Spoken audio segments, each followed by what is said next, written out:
Since you are listening to this book, I'll assume that you have an interest in how food affects the brain. However, you, for the moment at least, are in something of a minority.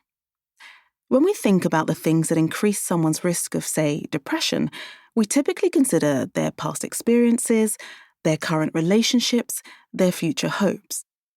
We tend not to consider their nutrition.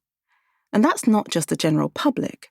Many GPs, psychologists, and psychiatrists, including many in powerful positions in their respective fields, are resistant to the idea that current or past nutrition has something to do with why our patients feel so bad.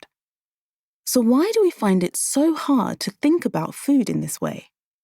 Because it goes against hundreds of years of mental health tradition that, broadly, considered the mind to be separate from the body.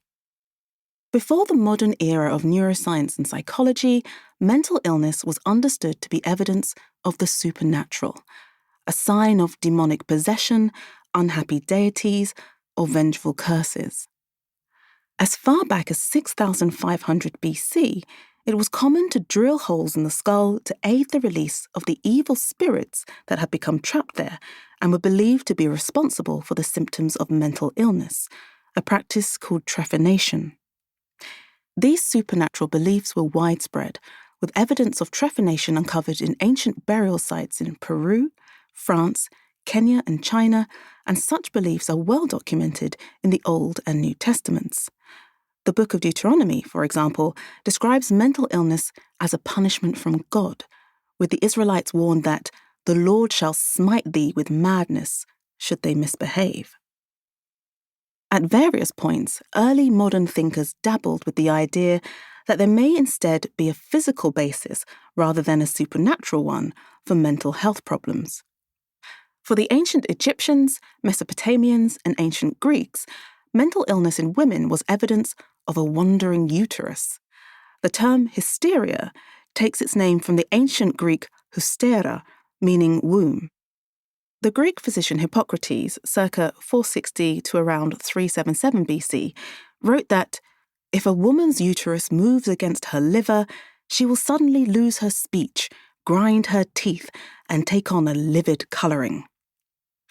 Treatments for this itinerant organ involved using scents to guide the uterus back to its rightful position.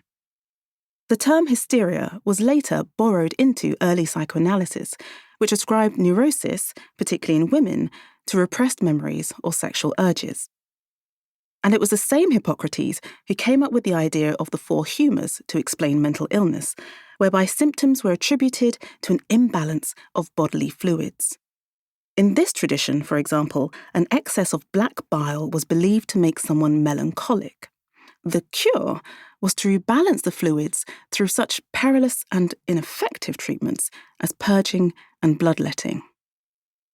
However, the movement towards more natural causes for psychological distress did not last long. The Middle Ages saw the return of the supernatural as the origin of mental ill health. That is to say, that as the Church regained power, so did the demons. Afflictions like the Black Death were variously interpreted as acts of the devil, punishments from God, or witchcraft. The mind-body problem, and the problem with Descartes. The backdrop to this centuries-old battle between angry gods and imbalanced bodies is the search for a satisfactory resolution to the mind-body problem. On the one hand, we have a body which, though impressive, is not too different and in many ways inferior to the bodies of other animals.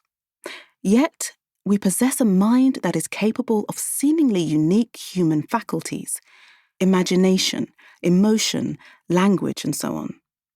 How does a run-of-the-mill physical body, or brain, give rise to such wondrous complexity? Our thoughts, dreams, ambitions feel like they arise independently of our bodies. How can they possibly be connected? 4 centuries ago, one man offered a solution to this problem, the ripples of which are still felt today: René Descartes. Cartesian dualism is the proposition that humans have 2 distinct and separable properties: physical and mental, matter and mind.